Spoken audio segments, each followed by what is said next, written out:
'Cause I'm in the stars tonight. So watch me bring the fire, set the night light. Assalamualaikum warahmatullahi wabarakatuh. Jadi kali ini aku akan menjelaskan materi tentang polietilen tereftalat pada kemasan botol minuman. Sebelumnya, kalian tahu nggak sih polietilen tereftalat itu apa? Polietilen tereftalat atau yang biasa disebut dengan PET adalah suatu resin polimer plastik termoplast dari kelompok polyester. Kalian tahu nggak sih mengapa dia termasuk termoplast? Karena ia akan melunak jika dipanaskan, dan ia juga ringan dan transparan, seperti contohnya botol kemasan yang akan kita bahas. Nah, kalian tahu nggak sih polietilen tereftalat atau PET biasanya terdapat pada kemasan apa?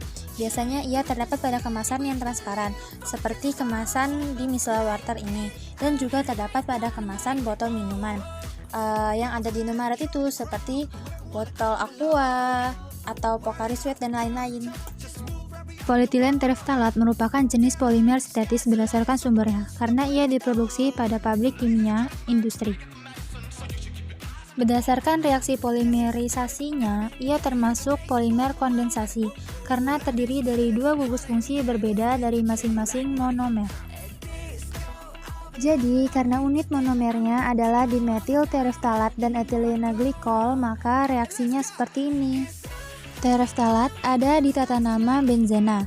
Tereftalat adalah benzoat di nomor 1 dan nomor 4. Karena di sini ditulisnya dimetil, jadi di nomor 1 dan nomor 4 kita tulis CH3.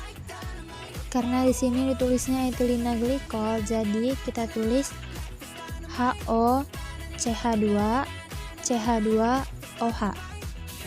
Nah, jadi hasilnya polietilena tereftalat dan metanol. Nah, berhubung yang kita bahas itu polietilen tereftalat, jadi kita ambil strukturnya yang polietilena tereftalat aja ya.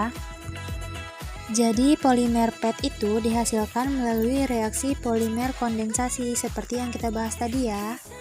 Jenis polimer PET berdasarkan sifatnya adalah termoplast, karena ia mudah lunak jika dipanaskan dan ia juga ringan dan transparan. Jenis polimer berdasarkan penyusunnya adalah copolimer karena terdiri dari dua jenis atau lebih monomernya. PET dikenal dengan nama dagang Dacron atau Trilen. PET banyak digunakan sebagai serat tekstil. PET juga digunakan sebagai botol minum.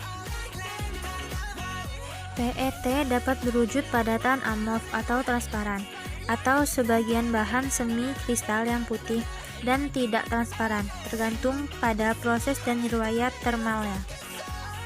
Botol jenis PET hanya bisa digunakan sekali pakai saja. Bila terlalu sering dipakai, apalagi untuk menaruh air hangat atau air panas, dapat mengakibatkan lapisan polimer pada botol tersebut akan meleleh dan dapat mengeluarkan zat karsinogenik yang dapat menyebabkan kanker. Tingkat daur ulang bahan ini tetap rendah sebesar 20%, diwakili oleh simbol plastik daur ulang nomor 1. Sekian penjelasan dari saya. Mohon maaf apabila penjelasannya kurang jelas atau kurang tepat.